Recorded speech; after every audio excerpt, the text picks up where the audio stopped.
So a parent called me today and said, my daughter needs help with an essay. I've asked her what it's about and she just says, I don't know. So this is how to get a teenager from I don't know to an essay.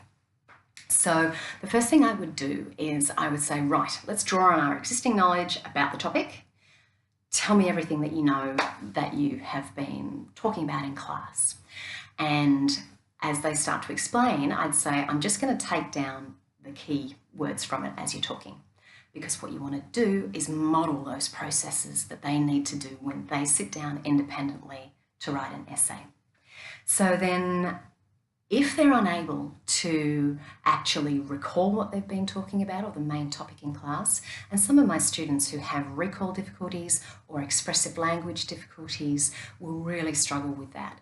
And so what I would do, I don't want to put them under pressure, so I then go, okay, let's read the question and see what it's asking us to do. So I would keep that neutral language in terms of what's the essay question asking us to do, rather than, well, what were you asked to do, or what's the question asking you to do, because again that can make them quite nervous and they're already feeling a little overwhelmed. So by asking them to read the question, it's then activating their language memory and they're hearing it in their own voice and hearing themselves saying it. I then ask them to identify the key words in that question, and again I say, right, let's come up with some words related to those key words. And so I say, right, grab yourself a pen, let's write it down. And I get them to do it, and I get them to do it in pen, even if they're needing to type it on the screen and submit it that way. There is a lot of visual memory and kinesthetic memory that we engage when we actually write things ourselves. And when we're in an exam situation, it's that kinesthetic memory and the visual memory that we draw on. So it is helpful long term. So we then get down the key vocabulary, and I get them to then read the list of words and ask which ones are you not familiar with or you don't know what they mean. And then I would get them to just try putting them in a sentence related to the topic. I might model a sentence, and this is what you can do as well. You can, and the best thing actually would be for you to take that word and model it in a sentence about their life. So say it was, perhaps they were doing a Shakespeare book. One of the concepts was power. And you might say, okay, well, I bet you've seen it between your friends at school. There's always a bit of a power struggle between the student who presents to be more confident or not, so that you're then engaging them with something they've experienced in their life. And then they can talk about, okay, well, in the context of the novel, there was a power play between these two characters. So the first thing you want to do is really establish the vocabulary that relates to the topic.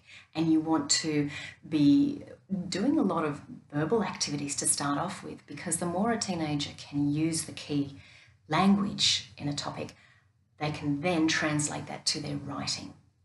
So you then want to try to organise those ideas into topic categories. So if it's an essay, all right, well, let's kind of, what should we be talking about? What's the theme that the author was putting through, or what are the key ideas? You can help them by using a mind map. Some students really like mind map, and there's a fantastic website, mindmapstudio.com, and I'll put a little link below. Some teenagers find mind maps overwhelming. They don't know what to do. They much prefer to, again, take that word, just write it in a sentence that relates to the topic. And that's really helpful as well.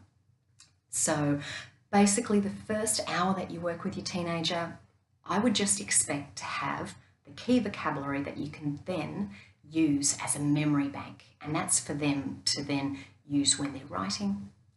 You want them to also have the ideas grouped into particular arguments. And I would generally stop after about an hour, hour and a half, because there's so much drain on the working memory when we write. So I would leave it at that. And then the next time you get together, you want to be then working on putting those ideas into the structure of an essay. And I guess being open to how your teenager may approach that. Some will want to go very much intro body arguments, and then conclusion. Some will want to go straight to the meaty bits and be writing the body paragraphs and then do the top and tail intro and conclusion at the end. So just be flexible in allowing them to get the ideas down in a way that they feel most confident. So I hope that's been helpful. Please email me, give me a shout if you've got any specific questions.